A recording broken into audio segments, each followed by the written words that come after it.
everybody, I'm Francesca, and for those of you who may not know me, I am a filmmaker and dancer. For the most part, what you've seen on my page on YouTube has been my short films that I've made. I have posted a dance video that I have filmed for my good friend Rose. I've never really made a vlog before, so this will be my first time. And with that being said, I'm really excited that I get to do this vlog on something that's really important to me and special and close to my heart. At the beginning of March 2020, my friends and I were chatting and we were thinking about how annoying it is sometimes to put on makeup, and we all kind of decided in a group chat that we would just not wear makeup for the month of March. And I was like, wow, that's such an amazing idea. And I thought to myself, this should be more than just the four of us. We should have other people get involved in this and have them, be encouraged to love who they are behind the makeup and to be completely and wonderfully themselves. So on my Instagram, The Dancing Filmmaker, I started posting about these ideas to do a no makeup March movement, and it's been done before, but no one ever used the hashtag no makeup March movement. And I just want to say that I am so incredibly thankful for all the people who posted and shared with me their beautiful, fresh, no makeup faces, and it was really heartwarming to see everyone just feel so empowered to love themselves for who they are without a stitch of makeup on. That's why for the purposes of this vlog, I thought it would be good to not have any makeup on. Okay, I do have some makeup. I did my eyebrows a tiny bit and I do have a little bit of mascara on, but as for my skin, I have no makeup on my skin whatsoever. And for me, I wouldn't wear makeup on my skin if it wasn't for my acne.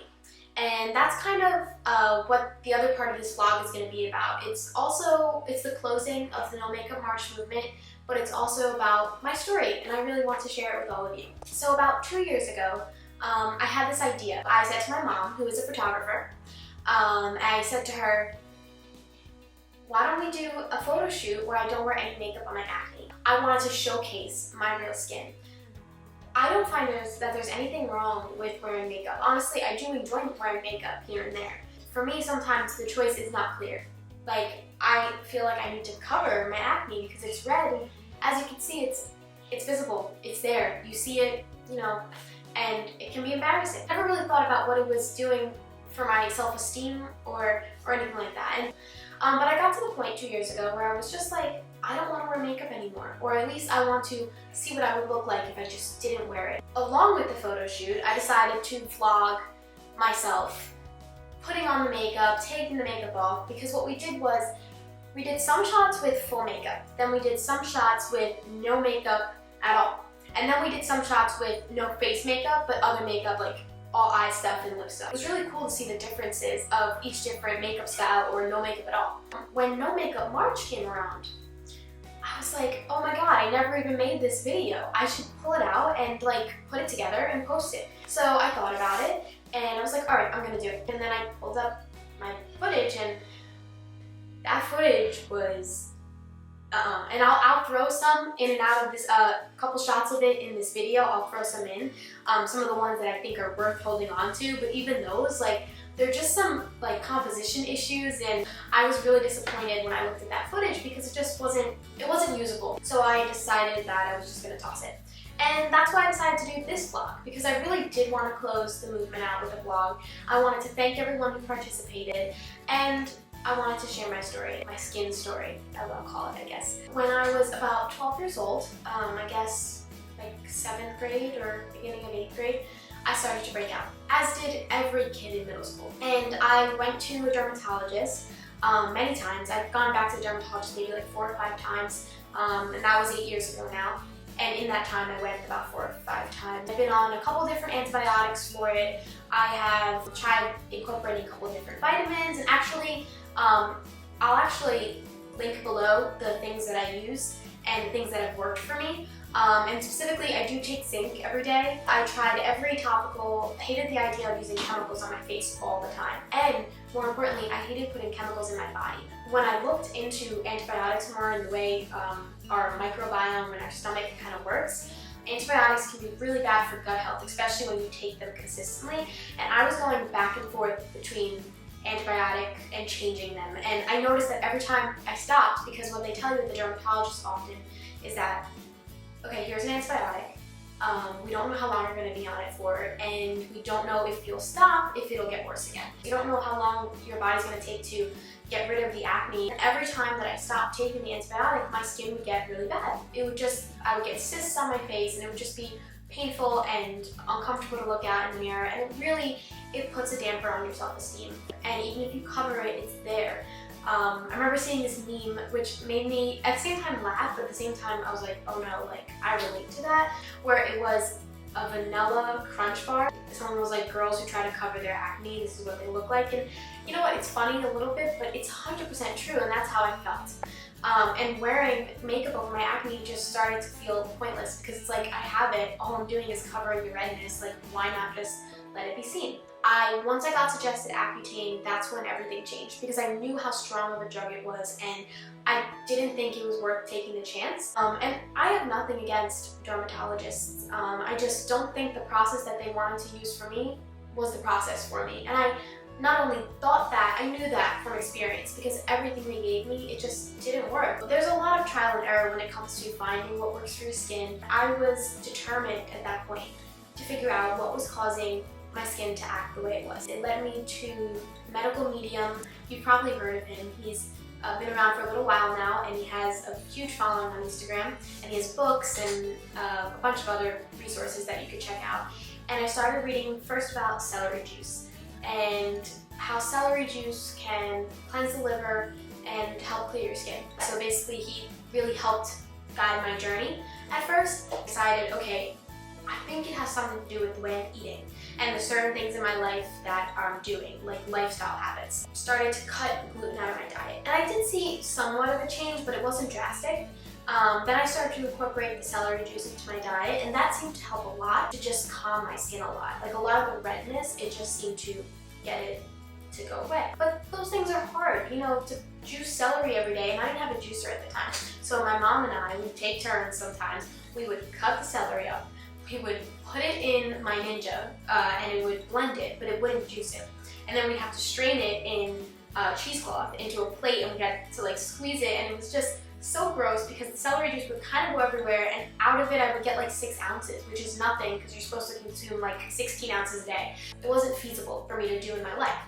Luckily I do have a juicer now. In the last few months I stumbled upon more about cleaning your gut out and how that can really help with the skin, and also about acupuncture. And I think acupuncture was a huge game changer. And me and my whole family started looking into it. I had my dad calling places, my mom was looking into places, we were all trying to find the right place.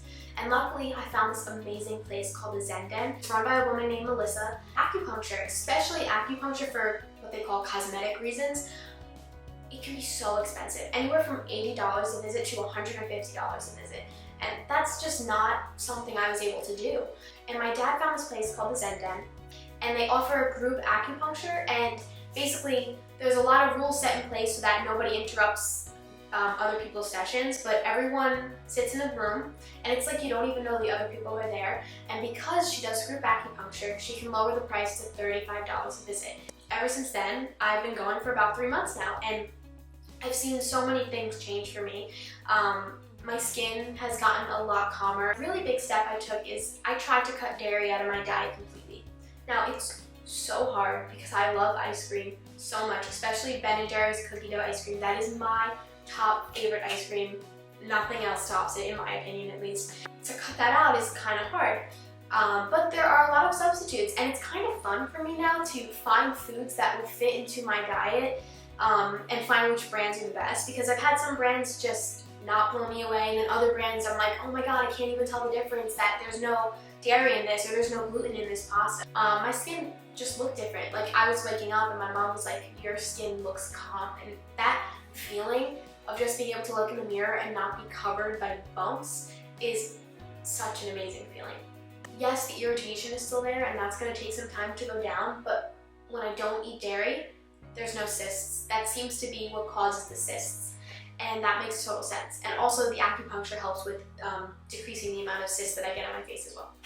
Yeah, so that's basically where I've been from 12 years old up to 20 years old, almost 21, with my acne. And also during the No Makeup March movement, I've posted the most no makeup selfies that I've ever posted ever. I don't think I've ever even posted pictures without my makeup on or without covering my acne. I didn't think about it too much, and then all of a sudden it hit me, oh my god, like now people know. Like obviously there are people who know. My closest friends, anyone who has acne can see under my makeup that it is that bad sometimes, and you know, they do know that it looks like that. But most people had not seen my skin like that before, and when I realized that, I was like, oh my god, like kind of what did I do? I felt like not only was this a chance for me to show myself that I can love myself no matter what is on my face, it was a chance for me to show other women that they can do the same. Personally, when there were days at school since this movement started when I would wear no makeup and I would talk to people that never in a million years would I thought I could be able to talk to people with no makeup on. The more I didn't wear makeup, the more I stopped feeling that awareness that I didn't have any on and that, oh my god, people are looking at my skin. I didn't feel that way. I just felt like me. And that was such an amazing feeling, to just feel like me and not have to hide.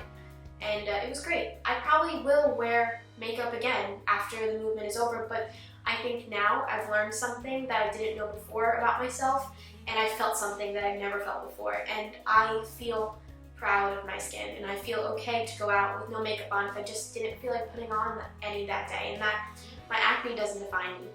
We're not perfect, and within that imperfection, there is beauty. It felt so good to see people interact in that way and posting their pictures and basically love who they naturally are. I was really thankful to be able to do it. And thankful to my group of friends who helped me, who came up with this idea. Really, the idea did not originally come from me. It came from 3 of my closest friends, and it was their idea, and basically I just talked to them and I was like, how do you feel if I put this on the internet? And I did, and I'm really happy with the way it kind of panned out. So next March, I will be doing No Makeup March again. Also, coming this May, I'll be doing some other kind of movement. I really appreciate you guys tuning in. Thank you for watching, and I hope this first vlog was a success. And I hope that anyone and everyone who joined in the No Makeup March movement took away something like I took away something, whatever that may be. Just a piece of encouragement or confidence that hopefully will carry with them for a long time, and that they can spread to other people out there and help them love who they naturally are under the makeup.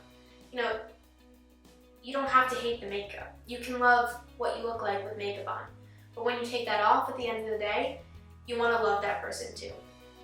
So that's what really matters. Thank you all for watching. I hope you're all staying safe out there during this crazy time that we're living in, and I hope that you tune in for more. Thank you.